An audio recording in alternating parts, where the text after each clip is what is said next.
The Golden Goose, short story presented by English lessons for students. There was once a man who had three sons, the youngest of whom was called the simpleton and was despised, laughed at, and neglected on every occasion by his brothers. It happened one day that the eldest son wished to go into the forest to cut wood, and before he went, his mother gave him a delicious cake and a flask of wine. When he came into the forest, a little old grey man met him, who wished him good day and said, "Give me a bit of your cake and let me have a drink of your wine. I am so hungry and thirsty." But the youth answered, "Give you my cake and my wine? I haven't got any. Be off with you." And leaving the little man standing there, he went off. Then he began to fell a tree, but he had not been at it long before he made a wrong stroke, and the hatchet hit him in the arm, so that he was obliged to go home and get it bound up. That was what came of the little grey man. Afterwards, the second son went into the wood, and the mother gave to him, as to the eldest, a cake and a flask of wine.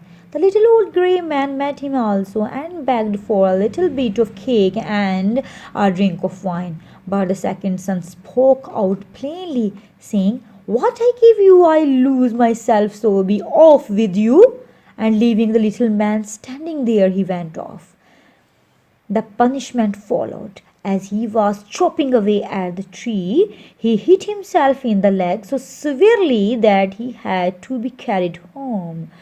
Then said the simpleton, "Father, let me go for once into the forest to cut wood." And the father answered, "Your brothers have hurt themselves by so doing. Give it up. You understand nothing about it." But the simpleton went on begging so long that the father said at last, "Well, be off with you. You will only learn my experience. You will learn by experience." The mother gave him a cake and with it a flask of sour beer.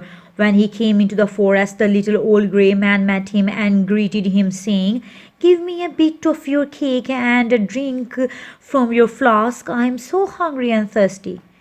And the simpleton answered, "I have only a flour and water cake and sour beer.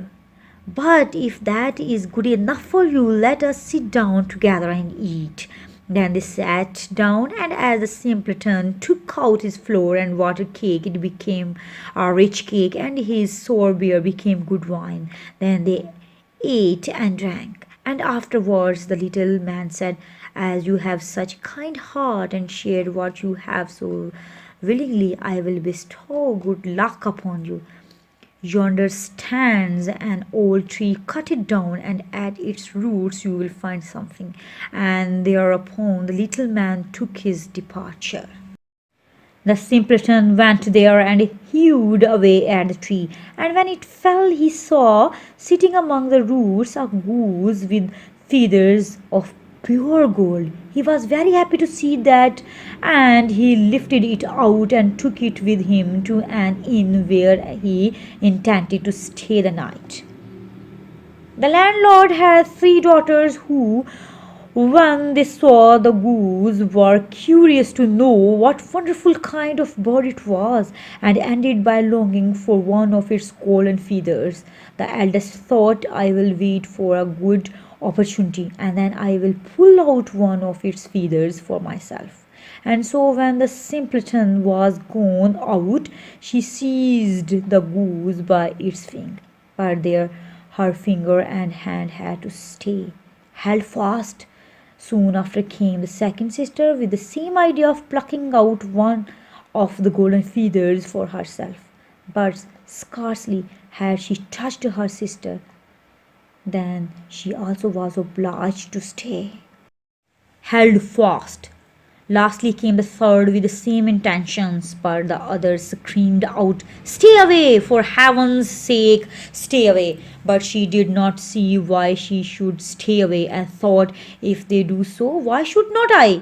and went towards them. But when she reached her sisters there, she stopped, hanging on with them, and so they had to stay all night, held fast. Lastly came the third with the same intentions, but the others screamed out, "Stay away! For heaven's sake, stay away!" But she did not see why she should stay away, and thought, "If they do so, why should not I?" and went towards them. But when she reached her sisters there, she stopped, hanging on with them, and so they had to stay all night. The next morning the simpleton took the goose under his arm and went away, unmindful of the three girls that hung on to it. The three had always to run after him left and right wherever his legs carried him. In the midst of the fields they met the parson, who, when he saw the procession, said, "Shame on you girls, running after a young fellow through the fields like this." And forthwith he seized hold of the youngest by the hand to drag her away. But hardly had he touched her when he too was obliged to run after them himself. Not long after, the bishop came that way, and seeing the respected parson following at the heels of the three girls, he called out, "Ho, your reverence! Whither away so quickly? You forget that we have another christening today." And he seized hold of him by his hand, but no sooner had he touched him than he was obliged to follow on too, as the five tramped on one after another. Two peasants came up from the fields, and the parson cried out to them and begged them to come and set him and the bishop free.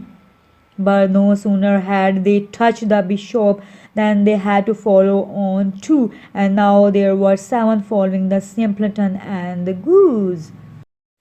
The simpleton, when he heard this, went with his goose and his hangers on into the presence of the king's daughter, and as soon as she saw the seven people following always one after the other, she found that so funny that she burst out laughing and seemed as if she could never stop.